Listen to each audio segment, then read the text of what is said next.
여러분 안녕하세요. 장명진 변호사입니다. 오늘은 상간소송 이야기 들려드릴까 하는데요. 소송으로 이렇게 계속 진행되는 경우도 있지만 소에서 합의하는 경우도 좀 있으시잖아요. 이제 그런 경우 좀 말씀드려 보려고 합니다. 특히 이번 영상은 내가 상간남이나 상간녀가 됐을 때, 소에 합의할 때 어떤 게 좀 중요한지 그런 거를 더 말씀드리려고 합니다.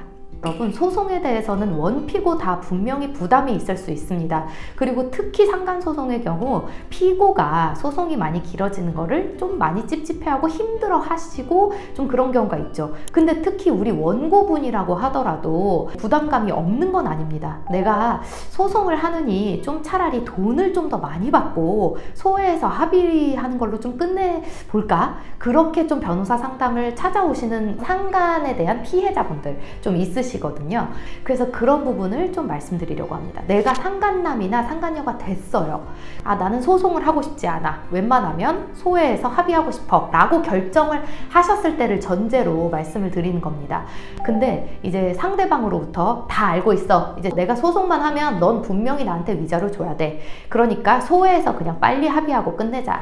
요렇게 연락이 왔습니다, 여러분. 그러면 어떤 거를 좀 주의해야 될까요? 만약에 여러분 소회 합의 요청이 왔는데 굉장한 위자료 액수 아니면 안 한다. 상대방 쪽에서 우리 의뢰인이 이제 굉장히 좀 경제력이 있다는 거를 좀 파악하고 1억이 아니면 나는 위자료에 대해서 합의할 수 없어. 이렇게 처음부터 뭐 내용 증명 딱 보내고 그래서 합의 여지를 좀 차단해 버린 거죠. 1억 아니면 안 하겠다. 근데 이거는 사실상 이제 위자료가 얼마가 산정되고 있느냐 하는 시세 같은 것들이 있는데 너 소송 당하기 싫지? 아니면 1억 원 내. 이렇게 하는 거는 소회 합의가 될까요? 이제 그거는 안 되는 경우가 더 많겠죠. 왜냐하면 변호사 상담만 받아보셔도 1억 원까지는 판결이 안 나올 거다. 이렇게 당연히 이제 변호사들이 좀 귀띔을 해줄 거니까요. 이제 그래서 여러분 우리 케이스 말씀드리면 그 1억 원에서 뭐 하기가 싫어서 결국에는 소송을 하셨었는데 다시 이제 본 영상의 주제로 돌아와서 내가 이제 소회 합의를 하게 되는 경우다. 적절하게 불렀어요. 예를 들어서 상대방이 3천만 원 줘. 3천만 원이면 내가 소회 합의할게. 그러면 만약에 소송하게 되면 뭐 2천만 원 정도는 나올 것 같은 상황인데 소송에 대한 부담도 덜고 3천만 원이면 해볼만 하겠다. 이렇게 판단하셔서 합의에 나서시는 경우 조금 주의해야 될 거를 말씀을 드리고 싶어요.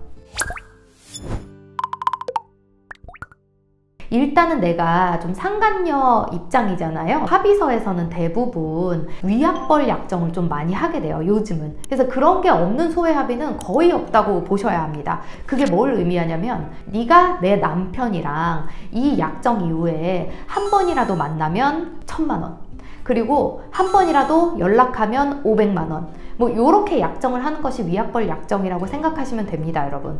근데 그럴 때 이제 상간에 대한 피해자 입장에서는 요렇게 생각하실 수 있죠. 1회를 뭉뚱그려서 1회 연락하면 500만 원, 뭐 1,000만 원이야. 이런 식으로 하는 거는 딱히 불리할 게 없어요, 여러분.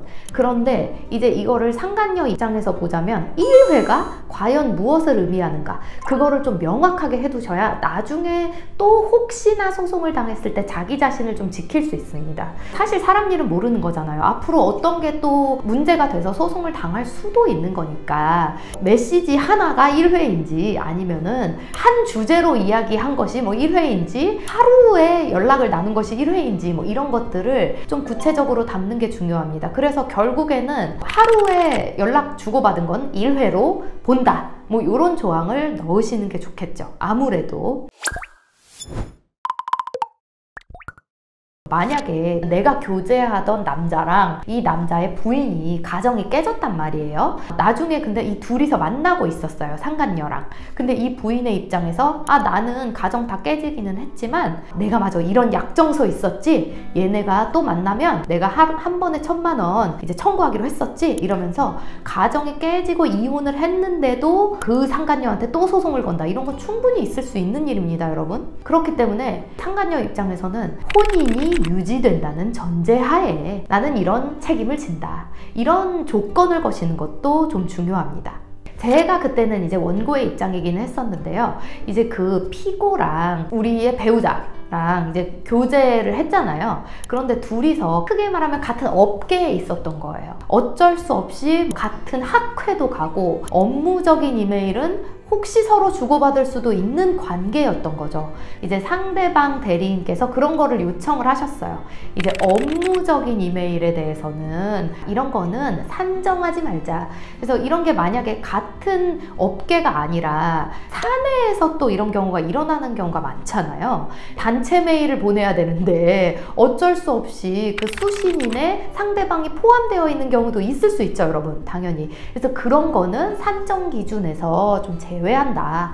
이런 것도 좀 챙겨서 넣어두시면 아무래도 나중에 좀 유리할 수는 있겠습니다. 그리고 소외 합의할 때도 꼭 변호사를 선임하시는 거를 저는 꼭 추천드리고 싶어요. 이 정신없는 와중에 정교하게 하실 수가 없거든요. 그리고 당연히 피해자분의 변호사님은 이런 것까지 신경 써주지 않을 거예요. 그거는 너무 당연한 거고요.